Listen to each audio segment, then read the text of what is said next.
Good morning, my dear students. Hope that you will be well. Dear students, as you know that we are studying 11th standard. The lesson "We are not afraid to die if we can all be together." Dear students, now we are going to discuss about the next adventures work of the author, the great writer. As you know that he sailed, he worked hard too much, and he is telling about his adventurous, his brave work. Now we start page number 23 and paragraph start. Then I remembered we had another electric pump under the chart room floor. I connected it to an out pipe and was thankful to find that it worked. उसने कहा फिर मेरे याद आया कि मानचित्र कक्ष के तल के नीचे हमारे पास एक और इलेक्ट्रिक पंप था. Then I remembered we had another electric pump under the chart room floor, कि हमारे पास एक दूसरा पंप भी था. I connected it to an out pipe and was thankful to find that it worked. मैंने इसे पानी बाहर करने वाले एक पाइप से जोड़ा.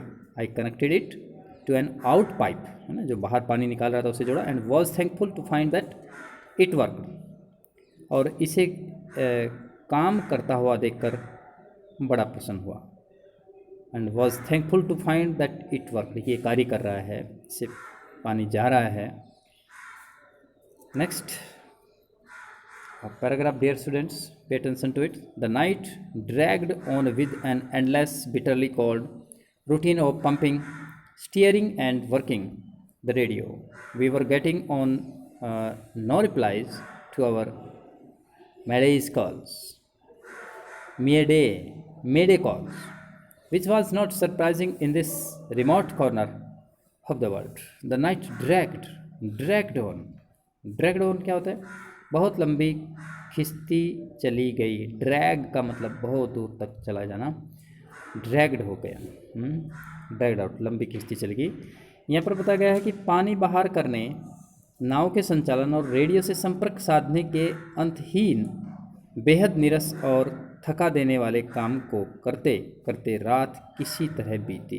यही पर बात बता गया. यहाँ पर क्या करें? The night dragged on with an endless bitterly cold routine of pumping, steering and working the radio. रात क्या हुआ कि पानी बाहर करने के लिए एंडलेस, बहुत अथक प्रयास किया, और नाव के संचालन और रेडियो के से संपर्क साधने के लिए बिटरली, एंडलेस, अंत बहुत अथक प्रयास, बिटरली कोल्ड, बहुत ही अधिक मेहनत करना, नीरस, बेहद नीरस, अंतहीन और थका देने वाला काम था. और pumping, steering and working the radio, जो कार्य कर रहे थे रेडियो, मतलब साधने का काम किया. पानी बाहर करने, नाव के संचालन और रेडियो से संपर्क साधने के अंतहीन, बेहद नीरस और थका देने वाले काम को करते करते रात किसी तरह बीत गई. यानी कि रात को उन्हें गुजारना था. We were getting no replies to our maydays calls. तो मेडे, ये मेडे कॉल है. हमारे मेडे संकट में सहायता मांगने हेतु भेजा जाने वाला विशेष रेडियो संदेश है. मेडे का मतलब क्या है प्यारे बच्चों? यहाँ पर ध्यान देंगे आप. संकट में सहायता मांगने हेतु भेजा जाने वाला विशेष रेडियो संदेश क्या होता है? ये मेडेज calls, which was not surprising in this remote corner of the world. संदेशों का कोई जवाब हमें नहीं मिल रहा था. धरती के इस सुदूर कोने में ऐसा होना कोई आश्चर्य की बात नहीं थी. which was not surprising in this remote corner of the world, यानी कि उन्हें रेडियो साधने का प्रयास किया, कुछ संकट आ रहा था, लेकिन वो उस कार्य में भी असफल हो गए. नेक्स्ट पैराग्राफ हम स्टार्ट करते हैं. Shoes had Shalon alarmingly, she had two enormous black eyes, and now she saw us a deep cut on her arms. When I asked why she hadn't made more of her injuries before this, she replied, I did not want to worry you when you were trying to save us all. क्या हुआ कि सूज head सोलन्स alarm, सू के सिर की सूजन, शेलोन head सोलोन, swelling होता है, एक स्वेलिंग का मतलब सूजन, तो ये थर्ड फॉर्म लगी हुई है SWOLLEN। तो सू के सिर की सूजन चिंताजनक हो गई थी। सूज हेड सेलन अलार्मिंगली का मतलब बहुत चिंताजनक, बहुत खतरनाक, खतरे से बाहर हो गई थी। She had two enormous black eyes, चिंताजनक हो गई थी, बहुत ही ज़्यादा चिंतित थी वो। यहाँ पर बताया गया कि दैट वाज वेरी अलार्मिंगली थी, बहुत चिंतित, ये इसमें बात बताई गई है प्यारे बच्चों। चोट के कारण उसकी आंखों के चारों ओर बड़े काले घेरे बन गए थे। She had two enormous black eyes, enormous बहुत अधिक, बहुत बड़े, चौड़े, ब्लैक आइज घेरे बन गए थे, आंखों के चारों ओर बड़े काले घेरे बन गए थे। And now see showed us a deep cut on her arms, और अब उसने हमें अपनी बाह पर एक गहरा घाव दिखाया। Deep cut on her arms. When I asked why she had not made more of her injuries before this, जब हमने पूछा कि क्यों उसने अपनी इस चोट के बारे में पहले नहीं बताया, she had not made more of his injuries before this, she replied, उसने जवाब दिया, उसने उत्तर दिया, I didn't want to worry, मैं आपको उस वक्त परेशान नहीं करना चाहती थी जब आप, when you were trying to save us all, जब आप हम सबको बचाने की कोशिश में लगे हुए थे। When you were trying to save us all, बहुत ही अच्छी बात बताई गई है राइटर के द्वारा। गॉर्डन कुक, देखिए माइंड कंसंट्रेट है, एकाग्र है, और किसी कार्य, अच्छे कार्य के लिए लगे हुए थे, तो she did not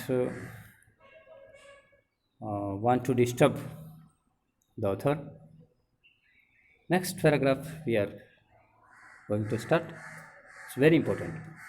By morning on January 3, the pumps had the water level sufficiently under control for us to take 2 hours rest in rotation, but we still had a tremendous leak somewhere below the waterline, and on checking I found that nearly all the boat's main rib frames were smashed down to the keel. In fact, there was nothing holding up a whole section of the starboard hull, except a few cupboard partitions. Rib frames का अर्थ होता है जहाज का मुड़ा हुआ ढांचा। प्यारे बच्चों, 3 जनवरी की सुबह के बारे में वर्णन हो रहा है। बाय मॉर्निंग ऑन जनवरी 3, 3 जनवरी की सुबह, the pumps had the water level sufficiently under control for us to take 2 hours. Pump पानी का स्तर काफ़ी कुछ नियंत्रण में ले आए थे। जो उसका पंप पानी का जो स्तर था उसे थोड़ा नियंत्रण में हो गया था, काफ़ी अंडर कंट्रोल था, और हम लोग एक एक करके 2 घंटों का आराम ले सकते थे। Take 2 hours rest in rotation, एक के बाद एक, है ना। But we still had a tremendous leak somewhere below the water line and on checking, लेकिन अभी भी पानी के तल के नीचे कहीं से नाव में अच्छा खासा रिसाव हो रहा था, यानी कि फिर भी, but we still had a tremendous leak का मतलब होता है रिसाव, ट्रिमेंडियस बहुत अधिक, अच्छा खासा, ज़्यादा, tremendous TREMENDOS, somewhere below the water line and on checking, है ना। जब हम देख रहे थे उसे कि भाई इसमें तो गड़बड़ है, अभी कुछ रिसाव हो रहा था, जांच करने पर मैंने पाया कि लगभग सादी ही नाव के मुख्य ढांचों के को नीचे कील, नीचे कील संरचना जिस पर नाव का सारा ढांचा टिका होता है और जो नाव को स्थिर रखती है। ये बात यहाँ पर ये बताया गया है। On checking I found that nearly all the boat's main rib frames were smashed down to the keel. नाव की तली में बनी लंबी संरचना जिस पर नाव का सारा ढांचा टिका होता है और जो नाव को स्थिर रखती है, ये क्या होती है, मुख्य ढांचों को नीचे कील, जो नीचे कील होती है प्यारे बच्चों, वो उस नाव का संतुलन बनाती है और नाव को स्थिर रखती है। यहाँ पर ये बात बताई। आई found that nearly all the boat's main rib, ये मेन रिब होती हैं, मेन रिब जो बताई गई हैं इसके अंदर, frames were smashed down to the keel, उसको जमाए रखती है। In fact there was nothing holding up, वास्तव में there was nothing holding up. इसके बाद बताया गया है कि वास्तव में नाव के दाईं तरफ के पेटे, नाव का मुख्य भाग होता है प्यारे बच्चों, जिसका बड़ा हिस्सा पानी के अंदर रहता है, उसे कहते हैं पेटे। ये अब दोबारा इसको चेक कर सकते हैं हम।